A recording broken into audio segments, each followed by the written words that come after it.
আসসালামু আলাইকুম, আপনাদের সবাইকে স্বাগত জানাচ্ছি এখনকার আলোচনায়।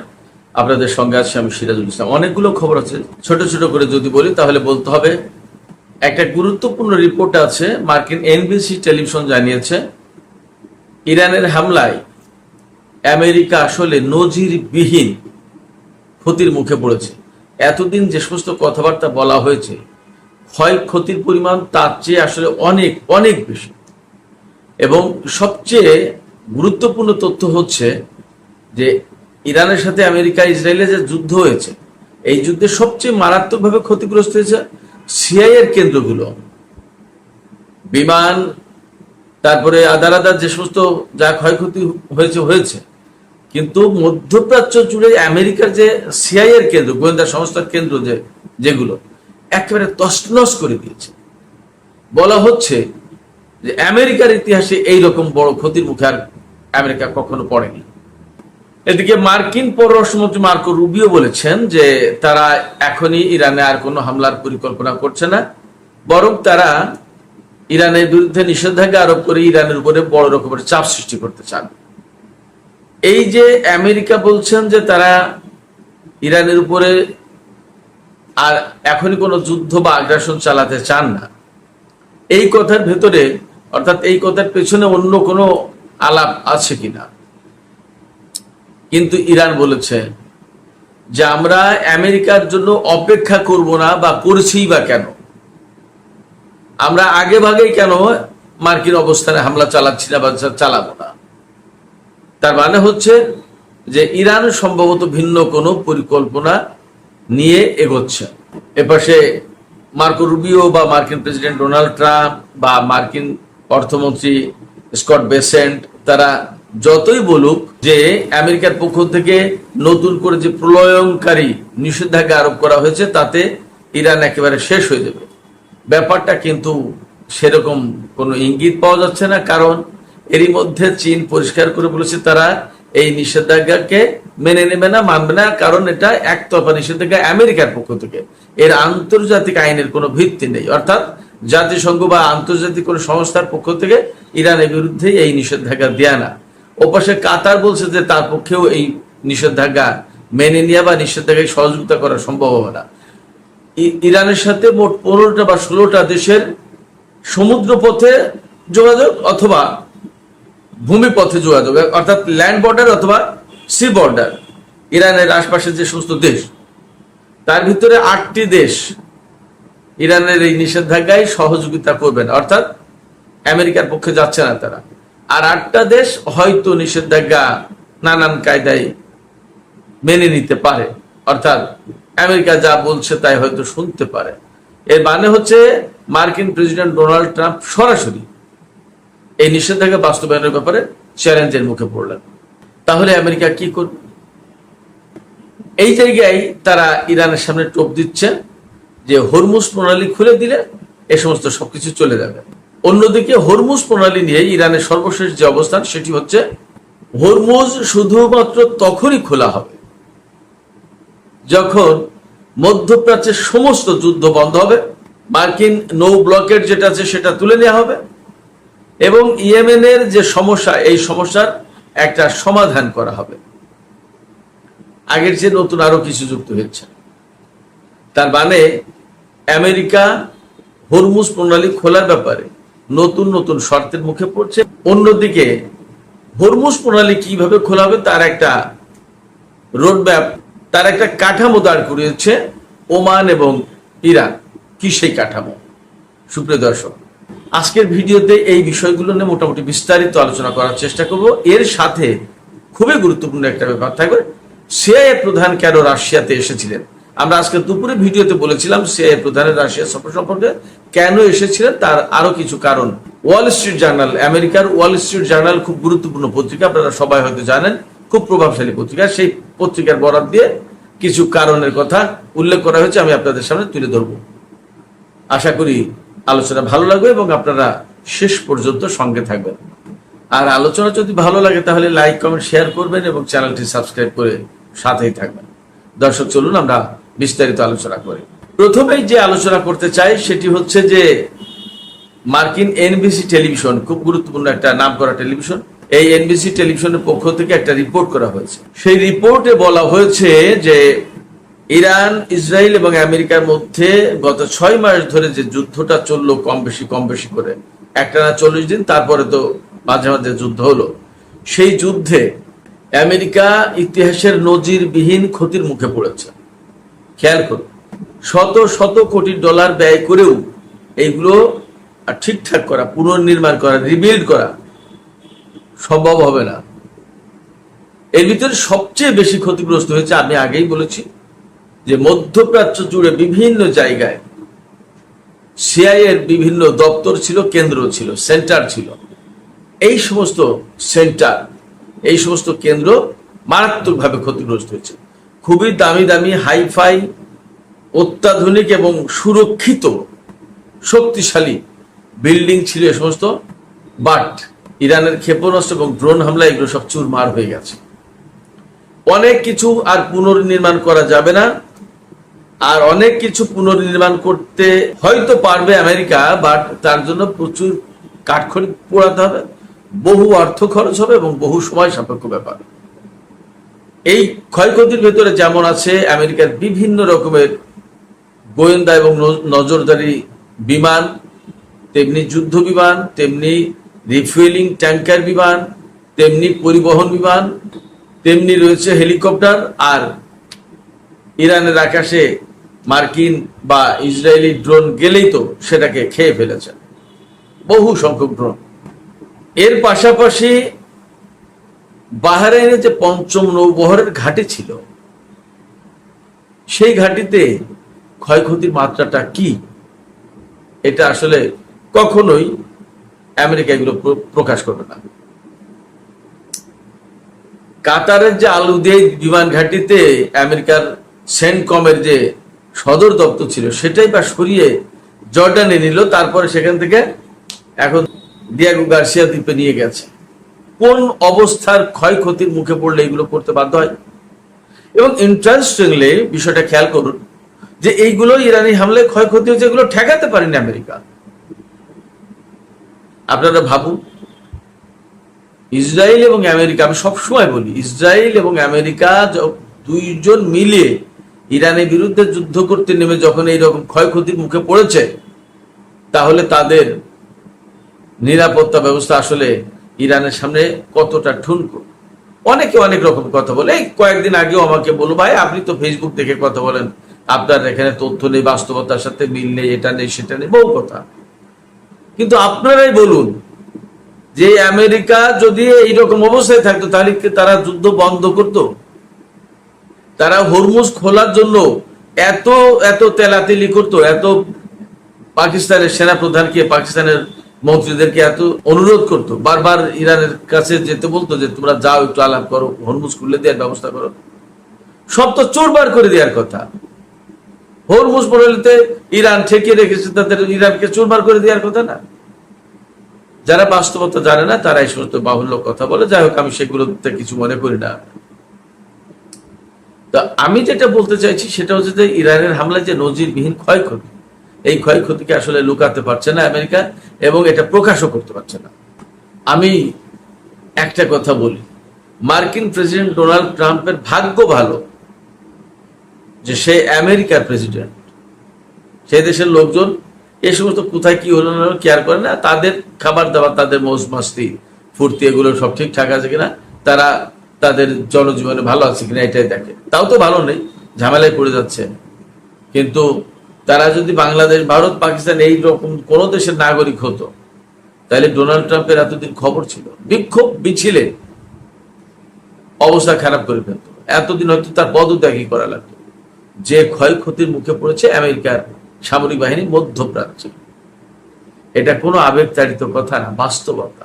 সহজ হিসাবটা করুন না কেন, এক ইসরায়েলের সাথে যেখানে আরব বিশ্ব পুরোটা লড়াই করতে পারে না কয়েকদিনের ভিতরে, কাল ইসরায়েলের চোখে চোখ রেখে সবাই মিলে কথা বলার কোনো সাহস নেই। আর সেখানে ইসরায়েল এবং আমেরিকা দুটোর বিরুদ্ধে একসাথে যুদ্ধ করেছে ইরান, এটা খুব সাধারণ করে ব্যাপার না। এবং এখন কি হুমকি দিচ্ছে যে আমরা আমেরিকার হামলার জন্য অপেক্ষা করছি কেন, আমরা যে কোনো মুহূর্তে আমরা হয়তো প্রিএমটিভ, অর্থাৎ আগে ভাগে হামলা চালিয়ে দিতে পারি। হরমুজ খুলতে পারছে না, হরমুজ খোলা শর্ত দিয়েছে।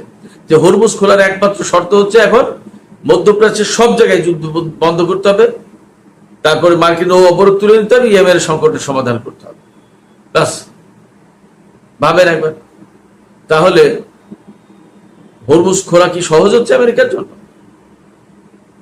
সমস্ত সবকিছু বাদ দিয়ে, যুদ্ধ বাদ দিয়ে এখন আমেরিকা ইরানের বিরুদ্ধে নিষেধাজ্ঞা দিয়ে কাবু করতে চাচ্ছে। আরো এতদিন তো সেই নিষেধাজ্ঞা ছিল, তা দিয়ে এখন পারছে না, যুদ্ধ করলো, যুদ্ধ দিয়ে পারছে না, এখন আবার নতুন করে নিষেধাজ্ঞা কি করবে? এখন বিশ্বের অনেকগুলো দেশ মানবেই না, আমেরিকার নিষেধাজ্ঞা মানবেই না। এবং এখন মার্কিন গণমাধ্যম, মার্কিন বিশ্লেষকরা বলছে যে আমেরিকা মারাত্মক চ্যালেঞ্জের মুখে পড়লো। এতদিন সামরিক চ্যালেঞ্জের মুখে ছিল, এবার এই নতুন নিষেধাজ্ঞা বাস্তবায়নের ব্যাপারে আমেরিকা ইরানের সামনে চ্যালেঞ্জের মুখে পড়লো। এবং yes, that is right, absolutely correct. প্রচন্ড চ্যালেঞ্জের মুখে, চীন মানবে না, কাতার মানবে না, মধ্যপ্রাচ্যের যে সমস্ত নেইবারিং কান্ট্রি ইরানের, তাদের 8টা দেশ মানবে না এই নিষেধাজ্ঞা। তাদের পক্ষে সম্ভব, তারা বলেছে যে ইরানের সাথে তাদের অর্থনৈতিক কানেকশনটা এত ডিপ, এইগুলো বাদ দেওয়া সম্ভব না। যেমন ইরাক কোনো মতে ইরানের থেকে গ্যাস না নিয়ে পারবে না, তাদের বছরে $400 কোটি গ্যাস লাগবে, এটা সাধারণ কোনো ব্যাপার না, শুধু গ্যাস। তো এইরকম অনেক কিছু আমেরিকার কারণে কেন সবাই ক্ষতিগ্রস্ত হবে? এবং ফ্যাক্ট হচ্ছে কি, আমেরিকার এখন আর সেই সামরিক শক্তি প্রভাব প্রতিপত্তি কিচ্ছু নেই। এই মধ্যপ্রাচ্যের যে সমস্ত দেশ যারা আমেরিকার নিরাপত্তার উপর ভরসা করত, সেই সমস্ত দেশ দেখেছে যে তার ক্ষমতা, ফলে তারা আমেরিকার উপর আর ডিপেন্ড করছেন এবং তারা আমেরিকার রক্ত চক্ষুকে আর ভয়ও পাচ্ছে না। তারা বলছে যে তুমি কি, তা আমরা বুঝে গেছি, অত চোখ রাঙায় লাভ নেই।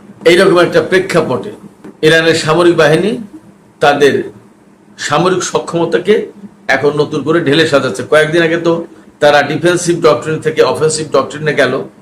এখন তাদের সামরিক সমস্ত সরঞ্জাম, সমস্ত সবকিছু এই যুদ্ধের অভিজ্ঞতার আলোকে আপগ্রেড করছে। তারা বলছে যে এই 40 দিনের যুদ্ধে তারা অনেক অভিজ্ঞতা অর্জন করেছে এবং এই অভিজ্ঞতার আলোকে তাদের কোন অস্ত্র কোথায় ভালো কাজ করেছে, কিভাবে কাজ করলে ভালো রেজাল্ট আসে, এগুলো তারা ঠিকঠাক করেছে, বুঝেছে, গবেষণা করেছে, স্টাডি করেছে এবং সেইভাবে তারা সবকিছু সেট করছে। যেখানে দুর্বলতা আছে সেটাকে আপগ্রেড করার চেষ্টা করছে। এবং ইরান বলছে যে তাদের বেশিরভাগ সামরিক সরঞ্জাম নিজেদের তৈরি, নিজেদের প্রযুক্তি। এদিকে ইরানের সামরিক বাহিনীর মুখপাত্র জেনারেল শেকারচি একটা নতুন তথ্য দিয়েছেন। তিনি বলেছেন যে আমাদের সামরিক লক্ষ্যবস্তু হিসেবে আরো 3টে বিষয় যোগ হয়েছে। একটা হচ্ছে বিবিসি, একটা হচ্ছে ব্রিটেন থেকে পরিচালিত ইরান ইন্টারন্যাশনাল টেলিভিশন চ্যানেল সম্ভবত, আর একটা হচ্ছে রেডিও ফারদা, ফার্সিতে ফারদা মানে আগামীকাল। তো শেকারজি সুস্পষ্ট করে বলেছেন যে এই 3টা প্রতিষ্ঠান, বিবিসি ফার্সি সম্ভবত, তারপরে ইরান ইন্টারন্যাশনাল এবং রেডিও ফারদা, এই 3টা প্রতিষ্ঠান সিআই এবং মোসাদের সাথে ডাইরেক্ট কানেক্টেড এবং এরা ওদের সোলজার হিসেবে কাজ করে। তা ওদের সোলজার হিসেবে যখন কাজ করে, তো ওদের সোলজারই তো আমাদের টার্গেটেড। ফলে এই 3টা প্রতিষ্ঠান ওদের সোলজার হিসেবে কাজ করে, এরা আমাদের সামরিক লক্ষ্যবস্তুর তালিকায় আছে, এরা আমাদের লক্ষ্যবস্তু। আমি শিরোনামের সময় আর একটা গুরুত্বপূর্ণ খবরের কথা বলেছিলাম যে সিআইএ প্রধান রাশিয়াতে কেন আসলেন। 2টো কারণ এখনো গুরুত্ব দিয়ে বলা হচ্ছে, তবে তার ভিতরে রাশিয়া ইউক্রেন বিষয়টাই সবচেয়ে বেশি গুরুত্বপূর্ণ। সেটা হচ্ছে গত 18 তারিখ, এই 18ই আগস্ট, আজকে তো 26 আগস্ট যাচ্ছে, 18ই আগস্ট নেটোভুক্ত বেশ কয়েকটি দেশ রাশিয়ার কালিনিনগ্রাদ এই অঞ্চলটাকে একদম ঘেরাও করে ফেলে মহড়া চালিয়েছে। এর জবাব দিতে, এবং রাশিয়া দেখছে যে তারা কালিনিনগ্রাদ ঘেরাও করে যখন মহড়া চালিয়েছে, তার মানে তারা হয়তো রাশিয়ার উপরে হামলার পরিকল্পনা করছে। যে মহড়া মানে কি, এইটা কি, এইভাবে করলে কি রকম হয়, তার ফলাফল কি হয়, সম্ভাব্য পরিণতি কি, এই সমস্তই তো মহড়া দেওয়া, রিহার্সেল। তো ফাইনাল স্টেজে নামার আগে রিহার্সেল দেওয়া নাই না, সেইটা তো রাশিয়া এই জায়গায় ভাবছে যে নেটো জোট যখন এই কাজ করেছে, তখন আমিও নেটো জোটের বিরুদ্ধে একটা হামলা চালিয়ে দেখি কি দাঁড়ায়। এটা ওয়াল স্ট্রিট জার্নালের রিপোর্টে বলা হচ্ছে যে রাশিয়া হয়তো ওই কালিনিনগ্রাদ এলাকার কিছু নেটোভুক্ত দেশের বিরুদ্ধে হয়তো অভিযান চালাতে পারে। এবং বলা হচ্ছে রাশিয়া নাকি 5 লাখ সেনা, এর সাথে যে যে ধরনের অস্ত্র সামরিক সরঞ্জাম যা যা কিছু লাগে তার সমস্ত সবকিছু নিয়ে প্রস্তুত হচ্ছে। এই তথ্য সিআইএ এর কাছে গেছে এবং সিআইএ এর প্রধান জন র্যাডক্লিফ রাশিয়া সফর করেছেন। তিনি পুতিনের সাথে বৈঠক করেননি, রাশিয়ার গোয়েন্দা সংস্থার লোকজনের সাথে বৈঠক করে চলে গেছেন। তিনি এসেছিলেন C-17 বিমানে। তিনি মূলত বার্তা দিয়ে গেছেন রাশিয়াকে যে রাশিয়া যেন এই কাজ না করে। আমি ব্যক্তিগতভাবে মনে করছি এই মুহূর্তে আমেরিকার সবচেয়ে দুর্বলতম অবস্থায় আছে দ্বিতীয় বিশ্বযুদ্ধের পরে সম্ভবত। এই সময় যদি রাশিয়া নেটোর বিরুদ্ধে যুদ্ধ করে তাহলে ইরানের বিরুদ্ধে যুদ্ধ করা বা ইরানের বিরুদ্ধে অবস্থান রাখা আমেরিকার পক্ষে সম্ভব হবে না। রাশিয়া নেটো কয়েকটা দেশের বিরুদ্ধে হামলা চালিয়ে তারা দেখতে চায় যে নেটো জোট আসলে কতটা এই মুহূর্তে ঐক্যবদ্ধ আছে, নাকি ইরানকে কেন্দ্র করে আমেরিকার সাথে তাদের যে দ্বন্দ্ব হয়েছে সেই দ্বন্দ্বের কারণে এরা ছিন্ন বিচ্ছিন্ন বিভক্ত হয়ে গেছে, এটা হয়তো বুঝতে চায় রাশিয়া। সেই জন্য হামলা চালাতে চায় বা এরকম প্ল্যান পরিকল্পনা করছে। এই খবর পেয়ে সিআইএ প্রধান রাশিয়া সফর করে এই বিষয়টা থেকে বিরত থাকার জন্য তিনি সতর্ক বার্তা দিয়েছেন, অনুরোধ করেছেন যাই হোক। এখন রাশিয়া যদি এই সময় এই কাজটা করেই বসে তাহলেই খেলা জমবে। তখন আমেরিকাকে মধ্যপ্রাচ্য থেকে এবং পূর্ব এশিয়া থেকে তাদের ফোর্স টেনে এনে রাশিয়ার বিরুদ্ধে যুদ্ধ করতে হবে যদি নেটোভুক্ত দেশগুলোকে বাঁচাতে চায় বা নেটো জোটকে বাঁচাতে চায়। যদি এই মুহূর্তে আমেরিকা রাশিয়ার বিরুদ্ধে নেটো জোটভুক্ত দেশগুলোর পক্ষে যদি যুদ্ধ শুরু না করে তাহলে নেটো জোট একদম চিরদিনের জন্য ভেঙে যাবে। এবং নেটো জোট যদি ভেঙে যায় তাহলে সেটাই হবে ভ্লাদিমির পুতিনের একটা গুরুত্বপূর্ণ অর্জন।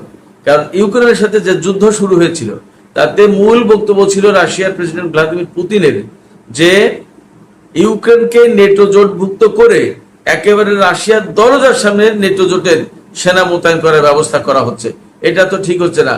এখন যদি আমরা আমেরিকার বা নেটো জোটভুক্ত কোনো দেশের একদম দরজার সামনে সেনা মোতায়েন করি, তারা কি মেনে নেবে?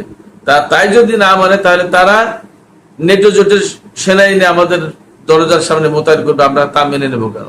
এটা অস্বস্তিকর, অসম্মানজনক। এটা নিয়ে চুক্তি অনেক কিছু হয়েছিল কিন্তু সেগুলো মানেনি।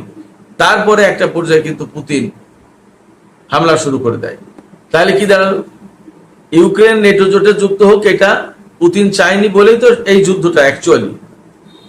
এখন যদি সেই নেটো জোটকেই ভেঙে দিতে পারে পুতিন তাহলে তো সেটা তার গ্রেট অ্যাচিভমেন্ট, বিশাল বড় সাকসেস।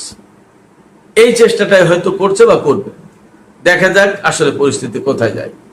তো সুপ্রিয় দর্শক, আর একটা খবর দিয়ে আমি আলোচনা শেষ করতে চাই। সেটি হচ্ছে সৌদি আরবকে কিছুদিন আগে মনে আছে আপনাদের ডোনাল্ড ট্রাম্প পরমাণু কর্মসূচি পরিচালনা করার সুযোগ সুবিধা দিতে চেয়েছিল আমেরিকার সাথে সৌদি আরবের একটা চুক্তি হবে। তাতে বলা হয়েছিল কি যে ইসরায়েলকে স্বীকৃতি দেওয়ার দাবি থাকবে না, কোনো ইনস্পেকশন থাকবে না, নজরদারি থাকবে না, ফ্রি হ্যান্ডে সৌদি আরব এই পরমাণু কর্মসূচি পরিচালনা করতে পারবে। তার 3-4 দিন পরে খবর হলো কি যে ইসরায়েলকে স্বীকৃতি দেওয়ার শর্ত থাকবে এখানে। এবং এই ঘটনায় কিন্তু সৌদি যুবরাজ খুবই অসন্তুষ্ট হয়েছিল যে এই শর্ত ছিল না, এখন এগুলো কি বলে। এখন মার্কিন কংগ্রেসে এই চুক্তি পাঠানো হয়েছে এবং তাতে বলা হয়েছে সৌদি আরব ইসরায়েলকে স্বীকৃতি দেবে এই শর্তে পরমাণু চুক্তি করা হবে আমেরিকার পক্ষ থেকে সৌদি আরবের সাথে। তার মানে আমেরিকার বা ডোনাল্ড ট্রাম্প প্রশাসনের একটা বড় এজেন্ডা যে ইসরায়েলকে সবাইকে স্বীকৃতি দিতে হবে, তার কাছ থেকে নিরাপত্তা, তার কাছ থেকে সুবিধা ইত্যাদি ইত্যাদি যে যা নিতে চাই নিতে পারবে, শুধুমাত্র ইসরায়েলকে স্বীকৃতি দিতে হবে। এখন সৌদি আরবের সামনে বিশাল বিরাট বড় প্রশ্ন, তারা ইসরায়েলকে স্বীকৃতি দেওয়ার বিনিময়ে আমেরিকার কাছ থেকে পরমাণু কর্মসূচি গ্রহণ করবে নাকি করবে না। সুপ্রিয় দর্শক, আজকের আলোচনা এখানে শেষ করতে চাইছি। আলোচনা শেষের আগে আপনাদের কাছে প্রশ্ন, আপনাদের মতামত জানতে চাই যে আসলে এই যে মধ্যপ্রাচ্যে এতদিন ধরে একটা অচল অবস্থা, যুদ্ধ বিগ্রহ এত কিছু হলো, আপনাদেরকে কি মনে হয় যে এখানে আসলে আমেরিকা আপার হ্যান্ডে ভালো অবস্থানে আছে এবং ইরান দুর্বল অবস্থানে, এবং ইরান সময়ের ব্যবধানে পরাজিত হতে বাধ্য হবে, এরকম কোনো লক্ষণ সিমটম কি আপনাদের কাছে মনে হয় ধরা পড়ে? নাকি আপনাদের কাছে মনে হয় যে আসলেই এই যে এনবিসি নিউজে যে রিপোর্ট করা হয়েছে যে প্রচন্ড রকমের নজিরবিহীন ক্ষয়ক্ষতির মুখে পড়েছে আমেরিকা, এটাই সত্য। আপনাদের মতামত জানিয়ে কমেন্টে লিখতে পারেন, আর ভিডিও ভালো লাগলে লাইক কমেন্ট শেয়ার করবেন এবং চ্যানেলটি সাবস্ক্রাইব করে দর্শক সাথেই থাকবেন।